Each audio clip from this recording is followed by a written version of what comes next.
Welcome in, brand new Tuesday Scramble, May 10th, 2022. I'm Rick Gehman, that right there. Andy Lack. Andy, we're at it again with another Tuesday Scramble. We've got a lot to get to, my friend. Yeah, man. Time flies. I cannot believe we're already at the second major, basically, of the year. Yeah, I mean, we're going to have, I might sneeze here. We are going to have a little bit of an overlap because obviously at some point this week, salaries are going to come out. I know research has already begun. I've been texting people that I know have been playing Southern Hills over the past couple of weeks. Like this morphs into like 1.5 tournaments this week. Yes, I would agree. Do you think people are more interested this week in early PGA content than Byron Nelson content? Are they? Probably. Yeah. Should they be? Probably not. Like Mm. nothing's real. Like the information that we will eventually provide on Saturday of this week for the PGA Championship would be consumed the same way and of the same value on Monday. So there shouldn't be a rush to get to the PGA Championship, but I understand that there will be. Okay, let me ask you another question. How much do you think there is to learn from this week? Like, if there are a lot of good players in the field, I think we have 7 of the top 15, a lot of guys that are going to be pretty high up on the odds board come PGA week. How much does a really good performance or a really bad performance this week affect how you feel about them heading into next week? I would say this week affects next week more than most weeks prior to a major championship, just Okay. because what you said, 7 of the top 15 players in the world. If one of these guys goes out and wins it, like it's going to impact their betting number, which is going to Mhm. impact their fantasy salary. So Right. I do believe that this is fairly influential. Most weeks before a major, it's just like, well, as long as the favorite doesn't win this week, we're not going to have to worry about his odds changing next week. Right. Right. I think I would agree with that. I think this course is nothing like Southern Hills. So I don't want to get too carried away with what I see players do this week because I think they're going to be tasked with a completely different obstacle. But you're right. I'm fascinated to see how this I'm going to be what put it this way. There's a couple players that I'm going to be watching extremely closely to see if I can pick up where their game is actually at heading into next week. And that the score might not necessarily reflect that, but I think it's going to be like a big eye test week for me, if that makes sense, Rick. Are you more surprised with the field that we've gotten this week or the guys that are going to go into the PGA Championship not playing since the Zurich or in some cases, maybe even the RBC Heritage? Like there are guys like Colin and Victor are coming in from Zurich. There are guys that we have not seen play in 3 weeks when we get to Yeah, Southern Hills. yeah. I wanted to ask you about that. Like a guy like Victor, or I guess Morikawa played the Heritage, but a guy like Victor's last stroke play start was the Masters. Does that not to turn it back on you again? I have my thoughts too, but does that worry you at all? Generally not. I think for most guys, it's not like these guys have been sitting around doing nothing, right? Yeah. I mean, they're getting their work in. Victor's been at Southern Hills, so like we know he's doing his early reconnaissance. Just the step that he hasn't taken is playing competitively. So I guess then the question becomes, how important is playing competitive golf within the last couple of weeks before a major championship? Right. I think it's case by case. I think a lot of these guys, first of all, it's a very convenient tournament to have before Southern Hills, not in terms of the course fit and how it's going to prepare you for Southern Hills, but just in terms of pure geography. Especially with these guys that are flying privately. I think you could probably get from Dallas to Tulsa via private plane in like 45 minutes. So it's Okay. very convenient from a geographical sense. I think it's preference, Rick, right? Like, I think it's kind of case by case. And I think a lot of these players are trying something different. I remember, even just 2 or 3 years ago, it felt like most of the best players wouldn't play the week before the majors. And now it feels like that's shifted a little bit. You even have a guy like Rory, who's not playing this week, but Rory played the week before the Masters for the first time in what, like 7, 8 years, right? So I think a lot of these guys are trying out new and Tiger never played the week before majors, right? Ever. No, and that's what I think. I believe that the older guard for a long time has kind of been telling these guys, you've got to be well rested going into a major championship. You've got to, work on your game. And then I think we're just finding a younger touring pro who is more willing to try different things. Some guys, yeah, they want to break a sweat, right? They want to get into competition just a couple days out. They want to start that routine a little bit earlier. That tournament week routine, they want to start it a little bit earlier. I just think the younger class, the newer guys are generally more likely to try something new. Right. And I think this week is it's so convenient. Like, I remember last year they had the Palmetto, which was a really fun course that I hope they return to at some point in South Carolina the Mhm. week before a US Open in San Diego. It's like, what do you expect these guys to do? Like, Justin Thomas and Jordan Spieth are probably playing Southern Hills today, and they can get back and be fine they could probably play Southern Hills this morning and TPC Craig Ranch this afternoon if they wanted to. I know they played Southern Hills yesterday too. So I think this week is just the perfect conversion of convenience, if that makes sense. It does. We have not touched on Max Homa.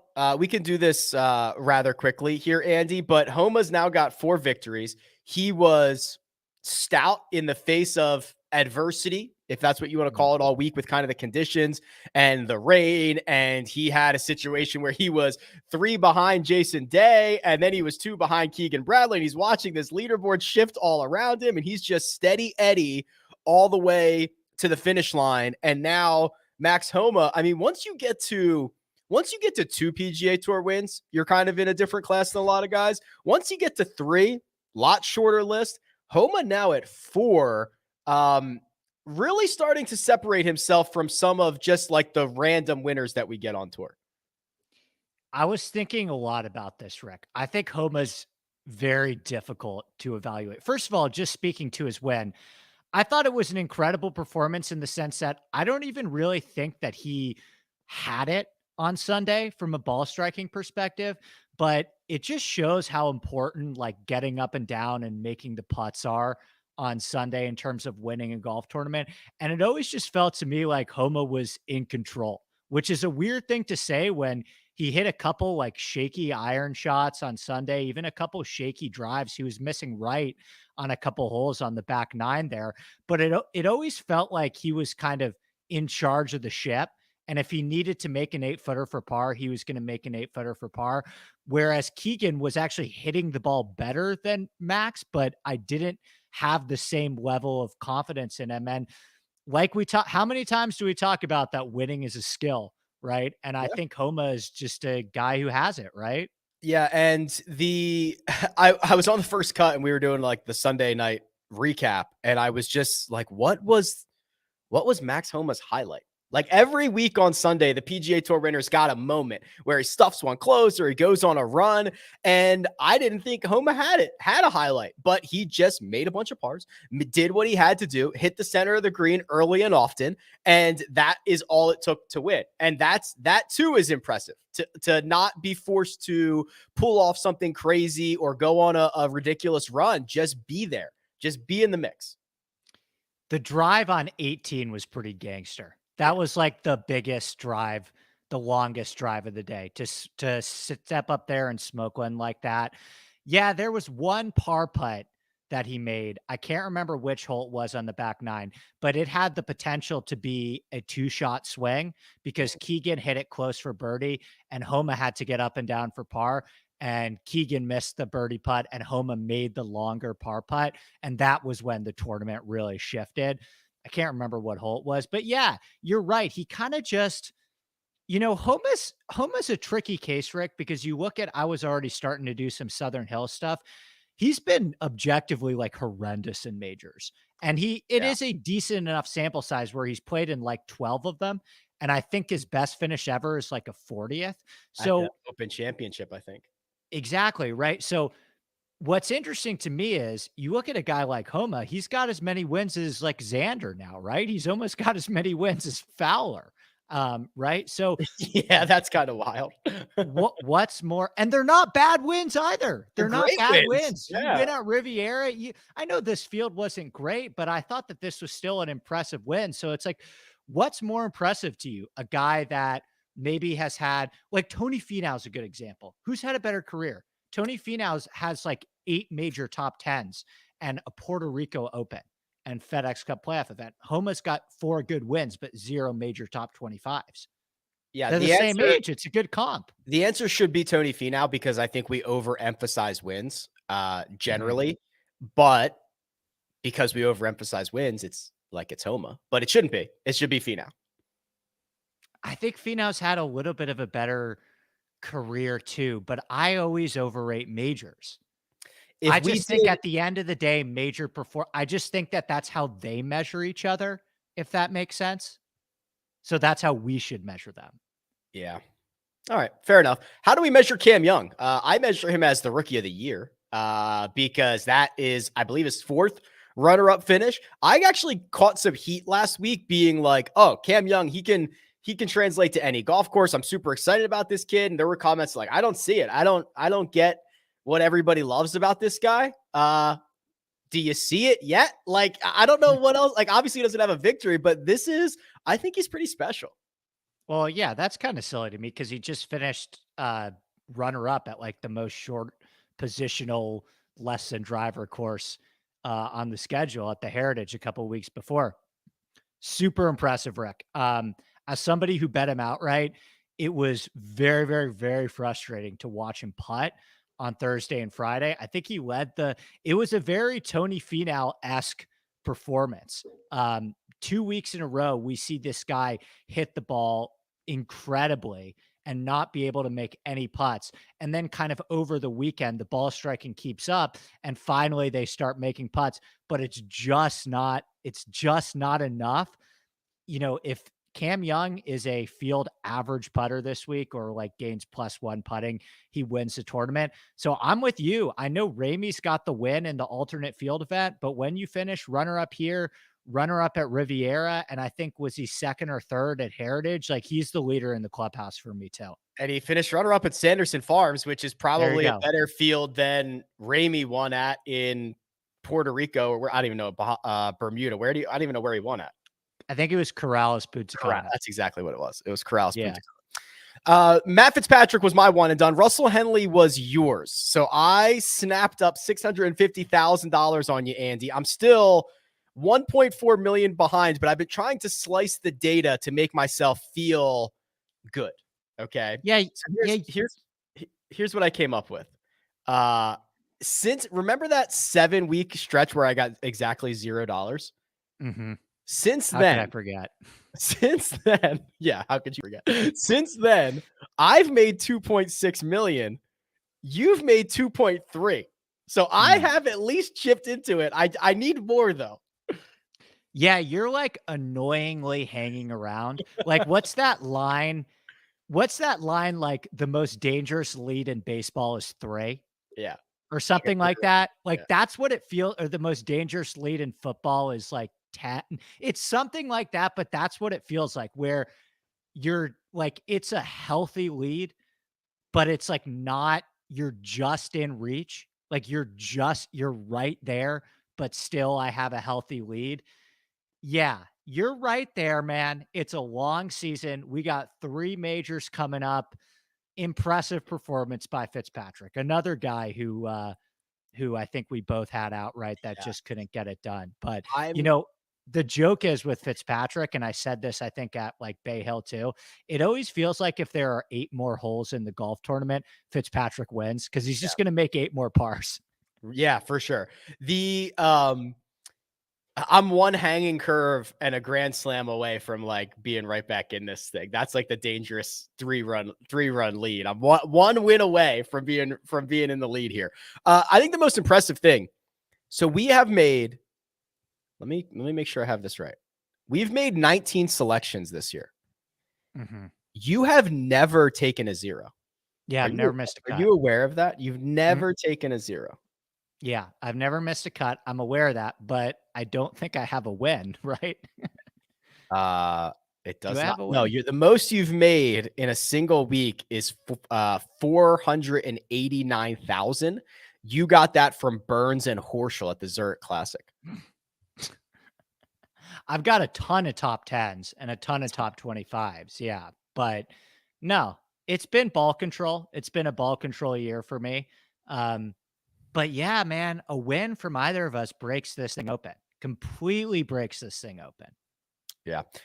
Okay. We've got to do one and done for this week. We've got to do props. We've got to do head-to-head matchups. I want to talk about the golf course. Reed Johnson has already listened to your podcast, Andy, on Spotify. He says he, quote, loved it. So ringing endorsement from Reed. We will get to Craig Ranch after this ad for Andy's podcast. Andy Lack is not only the co-host of The Scramble, but also produces his own show, the Inside Golf Podcast. It's available twice a week, focusing on course breakdowns, DFS, and betting strategies for every PGA Tour event.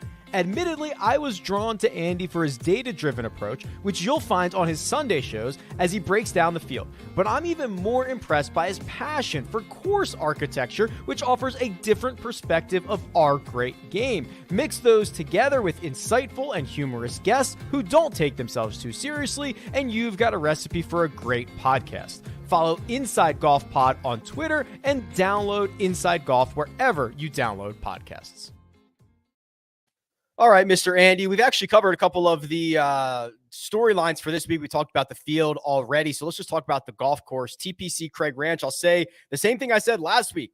Just enough data to be dangerous, right? TPC Potomac, we had 2 years worth of data. This time around, we've got one solitary, soggy week's worth of data. How much emphasis would you like to put on what we saw in a 25 under birdie fest last year? Probably less than most people this week, because I just think that the conditions last year it was such an anomalous weather week.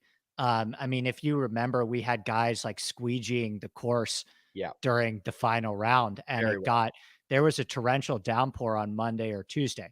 Now, with that being said, this is a very like vanilla and bland course architecturally. Like even in firm and fast conditions, we're not going to see a US Open, right? Like these guys are still, even if the course plays a lot drier than it did last year, which it is going to, by the way. I still think that you're probably going to need to get to 18 to 20 under par.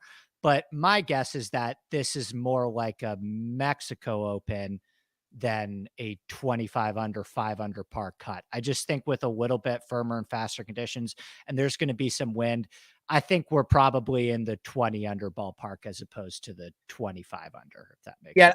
And I think that's fair. It was super wet last year, which is obviously a huge thing. I just am looking through the schedule, and at least in terms of off the tee. So we've been zigging and zagging, right? You know, the Masters, Augusta National, you can kind of hit it a little bit wayward, just not too wayward. Then you go to Harbor Town, where you've got to be precise. Then you go to Mexico, wherever you want to hit it. Then you go to TPC Potomac, where you've got to be more precise. Now you go back to TPC Craig Ranch. So I've been just kind of bobbing and weaving to some level of success over the course of the past couple of weeks, because I think we as humans kind of get, and I saw this a lot last week. It's like people were like, I love Tony Finau at TPC Potomac because of what he did in Mexico. And I'm like, well, those couldn't be two further golf courses from one another. There's a lot of like recency stuff just based on finishing position, but we're going through some extreme changes, aren't we? Yes. I would say that last week was one of the courses on the PGA Tour schedule that places the greatest emphasis on the first shot. And this is probably one of the courses that places the least emphasis on the first shot. I mean, I went through hole by hole. Like, you can pretty much get away with murder off the tee here. Like, there are a few numbers that I talked about in terms of the average difference of score versus from when you hit the fairway versus when you miss the fairway, all a bunch of stuff like that. But yeah, I'm with you, Rick. It's a completely different test. And I think the one thing that I wanted to harp on this week is, you know, there are certain players, and they'll be the first to tell you this. You can kind of pick some of this stuff up in the quotes, but there are certain players that when they get to a easier course, like, they're just more comfortable, whether they grew up in easier scoring. Like, some guys are just comfortable going low, and some guys are just way more comfortable in courses where par's a really good score. Fitzpatrick's a great example of that. So this was a week where I really wanted to try and identify those players that were more comfortable in kind of these easier scoring conditions. Yeah, fair enough. I'm looking forward to it. It's a TPC. I think they're going to score well, but I don't think they're going to score as well as we saw last year. I want to start getting into some of these picks here because we're going to do props. We got to do head-to-head matchups, which we had an interesting situation last week. And then, of course, I want to get to our one and done stuff, but we'll jump into the props next. The code you're looking for there is Rick for PrizePicks. There's a link in the description. Go and make sure you got this fired up and ready to go because we've got 4 props for you coming, and they're coming on the other side. I've recently started using JuiceReel as a way to track all my bets in real time. Since I can sync the app to all my sports books, I don't miss any wager, and I've learned a ton more about my betting habits. There are built-in line shopping features, so I know that I'm always getting the best lines available, and once the game starts, I can see the value of my bets fluctuate in real time with the scoring so that I always have an understanding of my expected value. The performance analytics have made me much more knowledgeable about the bets that I have the most success at, hint, top 10s, and there's no going back for me. Download the JuiceReel app with the link in the description. Okay, Andy, it's funny. I started using JuiceReel to track my stuff. So what I was actually doing is I was going through my spreadsheet that I used to track before. And let me tell you, betting outrights is really, really hard. I was just talking about this in one of my group chats. It's like, if you're betting outrights correctly, and I think a lot of people don't manage their exposure correctly, like, you should be profitable doing it if you're hitting like 4 or 5 a year, right? I think the problem is we all get super, super carried away, and you end up betting, 5 guys under 30 to 1 every single week. Like, you're lighting money on fire. I am guilty of making my like 4 or 5 wagers and then adding, the family and friends, right? Which is like the Paul Barjan or like Bo Hostler's been on the podcast or like, like the family and friends. I'm like, all right, here's my core. I love this. And then I'm scrolling through and I'm like, well, I've got to add Patrick Flavin at 800 to 1. I've got to add Bo Hostler at 350. I've got to add, you know what I mean? Like that's what I'm most guilty of. But again, I'm also not a professional. So like, I feel like I can get away from it or like I can get away with it, but I know that I shouldn't be. I didn't expect us to get to Paul Barjan this early in the podcast. I've got some Barjan stuff at any point if you want to break it out. But yeah, I agree with you, man. I think it is. What's funny to me about golf is, none of these bets under 20 to 1 are supposed to hit, right? Like, if you hit a 20 to 1 parlay in an NFL slate, that is like a insane hit. It is a crazy hit that should happen maybe once a year, maybe once every other year, right? But our perception gets so warped in golf. And this is why I think maybe you could make the argument that golf is like the best, most fun sport to bet on, because it really does feel like every single week where there are guys above 100 to 1, there are guys above 200 to 1 that can win. JJ Spawn just did it at Valero. So I was thinking about it with the Kentucky Derby, actually. It's like the guy who won at 80 to 1, horse people. I'm not a big horse guy, so I don't know, but they were saying this is like the greatest upset in a decade, right? And it's like, if a golfer who's 80-1 this week? If a guy who's 80-1 this week wins, like, are we really that shocked at all? Yeah, it happens like 4 times a year in golf. This is like their biggest upset ever. It is funny because it also comes up when guys are like 7-1. And you're like, well, you can't bet that. Like, that's way too short. When a 7-1 first touchdown bet, or a parlay in another sport that pays 7-1 would be like a massive hit, and we laugh at you. If you bet at somebody at 7-1 that wins, we're like, that doesn't even count. That doesn't even count. It's so short. We completely stick our nose up at it, and I think it's like our bubble. I think it's like the golf Twitter, fantasy golf and betting Twitter community and bubble, because you look at DraftKings Sportsbooks in terms of like its handle and stuff like that. And at Mexico a couple weeks ago, the most bet on guy by far was John Rahm at 3-1. Right. And all of us said we would never bet John Rahm at 3-1, regardless of the outcome. We would never bet John Rahm at 3-1. But I think a lot of people don't look at it that way, if that makes sense. 80-1 this week. Brian Harmon, Ryan Palmer, Sepp Straka, Mackenzie Hughes, Lonto Griffin. I would be 0% surprised if any of them won this golf tournament. 0. I like all those guys. I think those are all pretty good bets, right?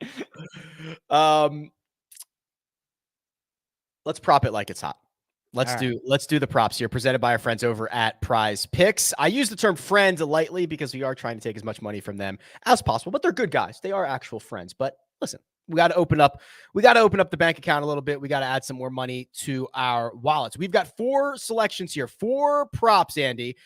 We will go through them, and Armina is going to release the board right now.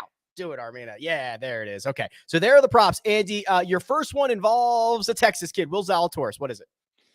Yeah. So I was looking at last year, and again, I don't think we could put too much stock into last year's stats. But I don't think there'll be like crazy differences this year. So last year, players hit 66.7% of their fairways last year, which even in a little bit firmer conditions, it's still zoysia grass, which is pretty sticky. So I don't think you're going to get too much running out balls into the rough. So that is implying that an average player hits like 9.4 fairways per round, right? And they're giving me Will Zalatoris, who's one of the best drivers of the ball in the field. He's very accurate for how long he is as well. And they're asking me if I could just need to go over 8. So that is just a pure number play for me. I think that number is way too low. I have a pure number play as well. Tadeki Matsuyama over 13 greens in regulation. So to put this into perspective, TPC Craig Ranch, these greens are large, 6,700 square feet on average. There's only 10 courses on the PGA Tour schedule this year that have larger greens. Anytime you get over 6,000 square feet, you are larger than average. Now, Hideki played here last year, finished 39th. So I'd argue didn't play particularly well. He's playing much better this time around. Well, he averaged 13.25 greens in regulation last year in a week that I didn't think he had his good stuff. He's been, when healthy, Andy, one of the best players on tour for the last 6 months. It's just a matter of him. We remember the WDs more than we remember like the Sony Open and the Zozo Championship victory. Yeah, Hideki is the guy that, I mentioned this at the beginning of the show. Like, there's going to be players that I'm going to be trying to watch very closely, just eye test wise, ahead of Southern Hills. Hideki's one of those guys because I really like the course fit for him next week at the PGA. And, he was sneaky really good at the Masters. Like, I think it's really, really hard. You look at how defending champions fare at the Masters, and it's usually terrible. And Hideki finished like 14th and hit the ball really, really well. Yeah. So I believe he's healthy. He's a guy that I'm eyeing pretty closely this week in DraftKings as well. Seamus Power for you for your second wager here. Seamus Power, unfortunately, missed the cut last week. That was a little bit sad, but you are looking for a bounce back week from Seamus. I am. So again, the number here is key. Like 6 holes on this course had over a 40% birdie rate or higher. Even if you say that goes down a little bit this year, like you could make the case that there's like 12 really gettable holes on this golf course, maybe even more, right? Like you can almost birdie every single hole on this golf course if you wanted to. I think there's 2 really long par 4s and maybe 1 or 2 really tough par 3s as well. But there's so many birdie opportunities on this golf course. Seamus Power is one of like the most prolific birdie makers in terms of his birdie rate. He's just a guy that makes a lot of birdies. He's 7th in birdies or better game this season. So I think it's a pretty good buy low opportunity for Power. Most of these guys are at like 5.5 birdies, 5 birdies, and I'm getting one of the lowest over unders on one of the best birdie makers in the field.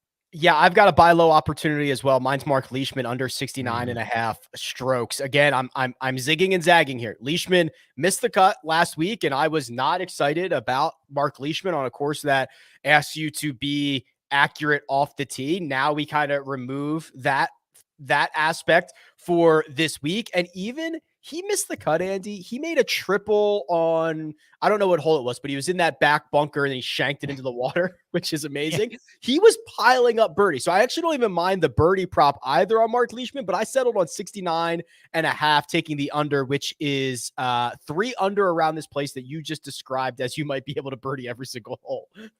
Right.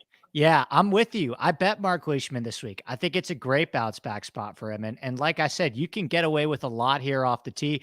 What's Leishman's biggest struggle is he sometimes struggles with accuracy off the tee. So now you put him on a bigger ballpark where he's got to hit a bunch of long irons. I think this is a really, really good fit for him. I think he is a very sound play, and I hope you're right. I hope he gets off to a hot start here. Leishman under 69 and a half, Hideki over 13 greens, Seamus Power over 4.5 birdies, Will Zalatoris over 8 fairways. Those are the round 1 props for PrizePicks, in which you can use the code Rick. You can use the link in the description. You can get your deposit bonus, and you can join us in our quest of taking money from our friends over at PrizePicks. Andy, we've got matchups. We've got one and done. We've got to keep talking golf here, and we are going to do it on the other side. If you're not playing daily fantasy on PrizePicks, then you're not really playing daily fantasy. They offer nothing but props, and they do it better than anyone else. You pick 2 to 5 players on an over-under and can win up to 10 times on any entry. They allow mixed sport entries, meaning you can take the over on LeBron James and the under on Jon Rahm. The golf-specific props are amazing. Birdies or better, fairways hit, greens in regulation, round score, and now, yes, single hole props. That's right. What score will a golfer make on a specific hole? I have PrizePicks specific tools on my website to help you build the best entries, and now PrizePicks is offering a 100% instant deposit match up to $100. Just use the code RICK at sign up or click the link in the description. That's code RICK. Good luck. Matchups, Andy, matchups. You and I were both 2-3 last week. You are 41, 23, and 4. I am 30, 34, and 4. We had the dubious distinction of picking the guy who finished second, Cam Young, in a matchup against the guy who won the golf tournament, Max Homa, which stings. Brutal. I don't know if that's ever happened. I can't think of a time where that's ever happened to me before. Can you? Not off the top of my head. I feel like it probably has, but that is when you finally get a guy who beats 142 other golfers. And if you would have told me Cam Young beats 142 other golfers before the week started, how much would you like to wager on this Max Homa bet, on this Max Homa matchup? I would have emptied the bank account just because it's unlikely that we found the one guy that beats him. Yeah, I would have probably emptied it if you told me he beat like 90 golfers, right? Like you just play the odds there. And, Cam Young, like I said, even more frustrating because, he missed, I forgot, my friend Chris Powers of Golf Digest put out the stat, but there was like 7 putts. Oh yeah, he was brutal. Yeah, it was like 7 or 8 putts under 10 feet or something like that over the first 2 days. I think he was last in putting over the first 2 days. It had to, I guess maybe it was round 2. It was the worst putting performance of his career, which is a very short career. He doesn't have a lot of rounds, but he lost like 5.5 strokes putting, and he missed 6 or 7 putts within 8 feet or something like that. Right. Brutal. Yeah. Frustrating. Well, hopefully we have some better luck this week. All right. Mav McNealy, Adam Hadwin. These are 2 of my guys, Andy. These are 2 guys that I've been pretty pretty stoked about for the last couple of months. I could go either way with this. I settled on Hadwin because I thought he was a hair safer, but love both these guys. Very fair. Hadwin probably is a hair safer. I went with McNealy. I bet McNealy to win.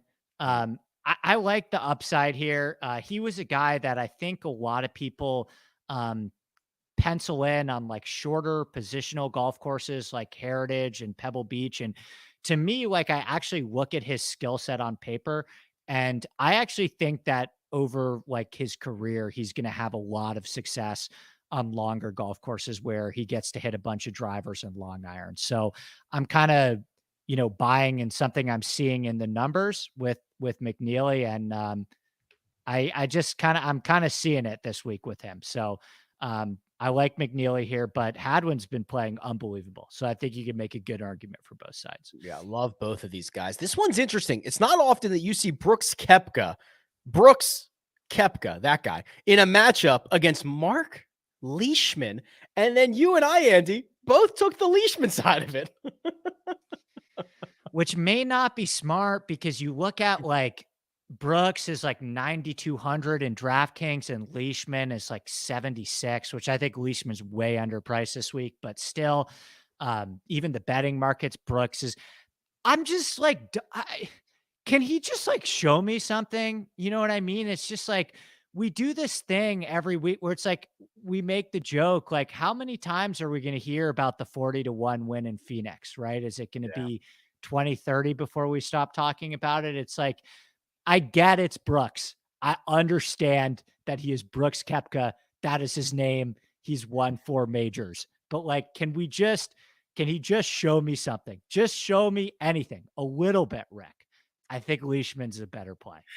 Yeah, and I hate to get into like Leishman cares more this week. I just think this is a better setup for kind of the Leishman style of golf, and there's a chance that Koepka kind of puts himself out of this thing. I just think the range of outcomes for Koepka is sizable, and I like the Leishman. It is true. It's like, oh, the disrespect on Koepka's name. The disrespect. It's like, well, maybe not. What do you want to do you think anyone's going to look at his form and bet him at 20-1 this week? Right. That's the thing with Brooks too, is like, there's 2 reasons why I struggle with Brooks at courses like this.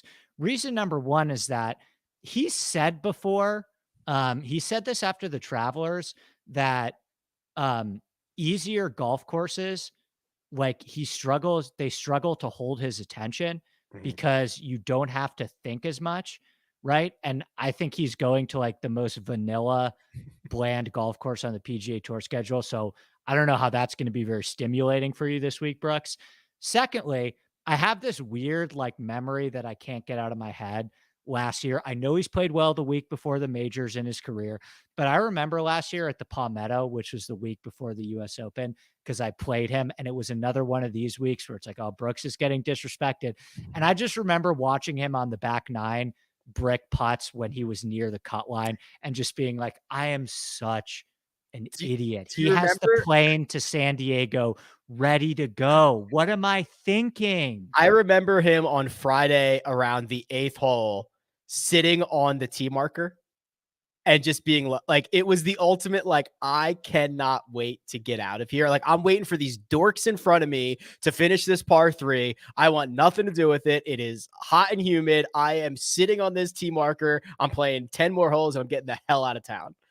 Yeah, exactly. So I respect Brooks. He is on my radar for next week, regardless of form. I get the major thing. I've bet him plenty at majors. I get it, but it's an easy pass for me this week.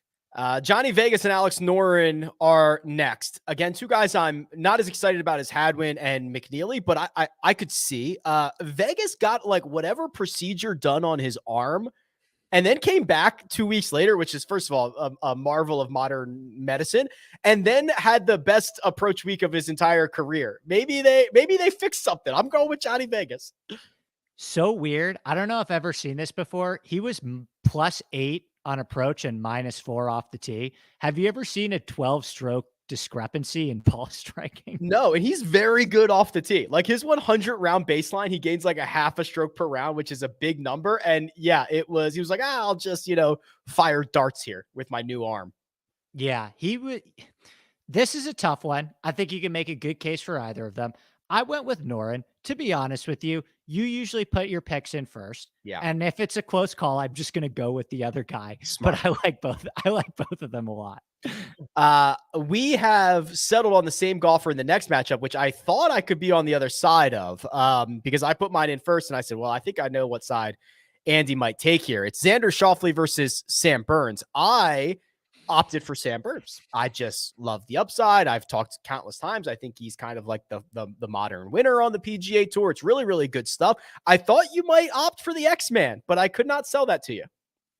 No, I pride myself on my being unbiased. I'm not a homer here. I'm not just going to blindly bet Xander every single week. I have my concerns about Xander right now, especially heading into next week. I think this is a good example of what I was talking about earlier in terms of different skill sets and who gets up for different types of courses. In my opinion, Sam Burns is a really good bet to finish his career with like over 15 wins and maybe one major or zero majors. Interesting. I just like these setups for him. And I think he's just going to win a lot of these events. Like, I don't care if he's won the Valspar recently. I don't know if he's going to play like the Sanderson Farms every year. I don't know if he's going to play this course every year, but I think every time he's in the field in one of these events, Burns is just going to pile up a lot of these results. Not sold on him yet in majors, not sold on him yet in difficult scoring conditions, but I just think this is a really, really good spot for Burns. He was great here last year. Even, he was coming off a win in his last start and he almost went back to back here last year. Right. Whereas with Xander, I know that Xander from people inside his camp that he is of the mindset of the Brookses and the Tigers of the JT, where it's like, it's all about majors. And I just trust Burns to go out here and fire at pins a little bit more than Xander this week. Patrick Cantlay currently on that career arc of 15 wins, like zero majors. He's got 7 PGA Tour victories and only the 2 top 10s at majors. Cantlay might be one of those guys. Yeah. But I think, don't you kind of think just in a vacuum, Cantlay's game should translate to majors really well? Yeah. Does everything right, can get hot with the putter, never gets flustered. Yes. Like it's just kind of weird that he hasn't played better. Yeah.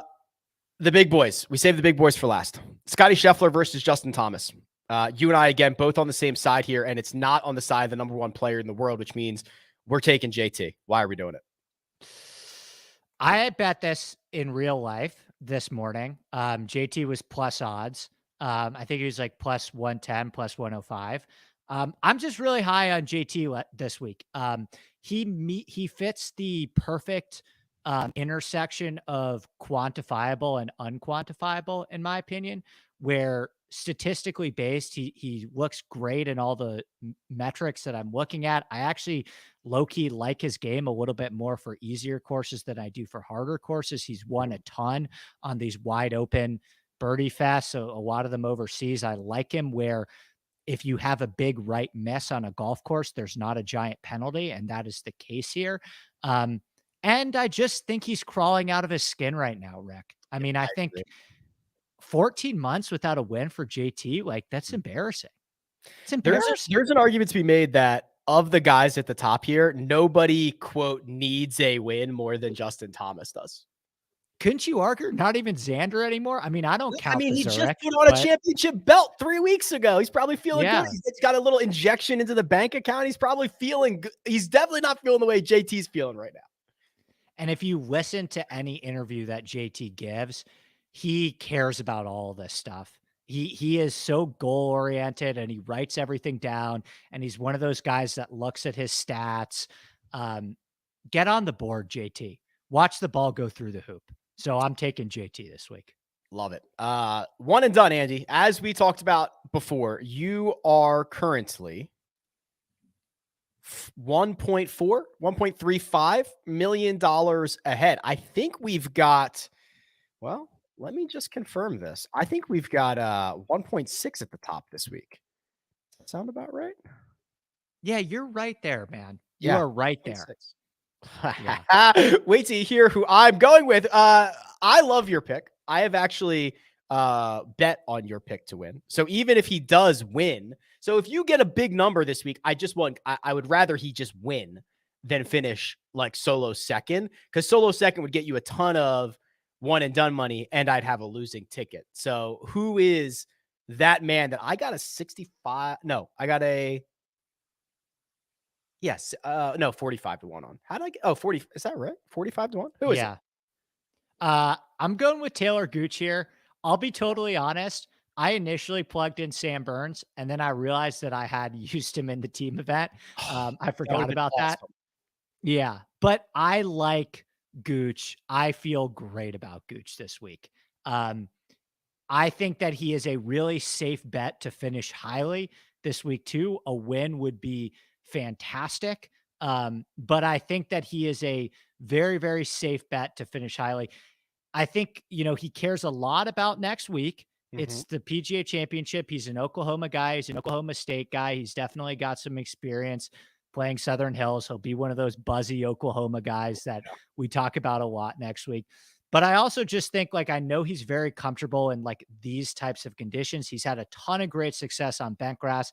He's had a ton of great success on Birdie Fest too. And he's had a ton of great success in kind of these swirling wins that they describe Oklahoma and Texas with, that we're going to hear so much about starting next week. So I think Gooch is a player I feel very, very comfortable burning right now. I don't know when I would use him at a better spot.